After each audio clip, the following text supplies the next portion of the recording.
আমার নীল ক্ষেতের video editor একটা মাতবর আজকে বলতেছে আউটডোরে শুট করবে, বাইরে ঝড়ঝড় বৃষ্টি হচ্ছে, নিজে ছাতা লাগায় বসে আছে আর আমার দিয়ে শুট করাচ্ছে। তবে রাগের আসল কারণ হচ্ছে এই শ্যাম্পুর মডেল রোনালদো 2টা গোল কইরা আই এম ব্যাক, কত শিউ, কত লাফালাফি। মানে কি? উজবেকিস্তান কি এমন দল? 5টা গোল দিছে পর্তুগাল, দেওয়ার দরকার ছিল 15টা।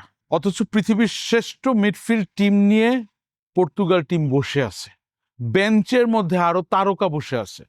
কিন্তু একাদশে রাখতে হবে কাকে?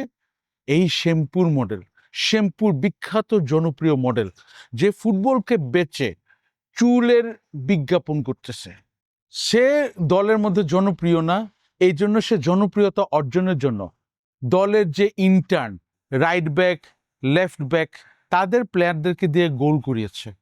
এমনকি সে মহান সাজার জন্য ফ্রি কিকও ছেড়ে দিয়েছে। আমরা নিজেরা যারা চৌধুরী গ্রুপ অফ ইন্ডাস্ট্রিজের মালিক, আমরাও বিভিন্ন সময় এরকম ইন্টার্ন বা এই যে ছোটখাটো পজিশন যারা আছে তাদের সাথে খুব হেসে হেসে গদগদ হয়ে আমরা কথা বলি। কোন সময়? যখন সবাই আমাদেরকে দেখছে। অন্য সময় ওদেরকে দিয়ে চা বানাই, ওদেরকে দিয়ে ফটোকপি করাই, ওদেরকে আমার ঘরের বাজার করাই। উজবেকিস্তান ছোট একটা দল, এই জন্য ওদেরকে নির্যাতন নিপীড়ন সবকিছু করা যায়। ওয়ার্ল্ড কাপের বেস্ট একটা গোল দিয়েছে, কিন্তু সেটাকে ক্যান্সেল করে দেওয়া হয়েছে, কারণ কোনা কান্ট্রিতে কোথায় নাকি একটা ফাউল হয়েছে, সেইটা দেখিয়ে তাদেরকে এক্সপোজ করে দেওয়া হয়েছে, তাদেরকে ক্যান্সেল করে দেওয়া হয়েছে। অথচ গতকালকে মেসি যখন ফার্স্ট গোলটা দিয়েছিল, ওই সময় কোনা কান্ট্রিতে তো আর্জেন্টিনার প্লেয়ার অপোজিট টিমের একজনকে কুংফু কারাটে দিয়ে পুরো শোয়ায় ফেলছিল।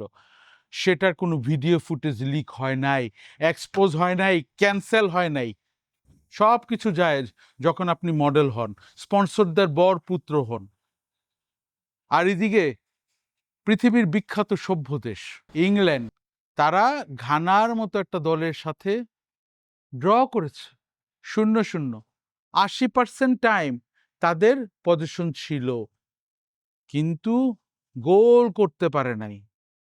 তারা মাল্টিপল লেয়ারে কি কি স্ট্র্যাটেজি নিয়ে খেলতে নামছিল ঘানার ডিফেন্সকে ব্রেক করার জন্য, কিন্তু পারে নাই। ইংল্যান্ড ইতিহাস থেকে শিক্ষা নেয় নাই, কারণ অতীত ইতিহাস বলে যখন তাদের অনেক পজিশন ছিল তখন একমাত্র একটা স্ট্র্যাটেজি কাজ করেছিল, ডিভাইড অ্যান্ড কনকার।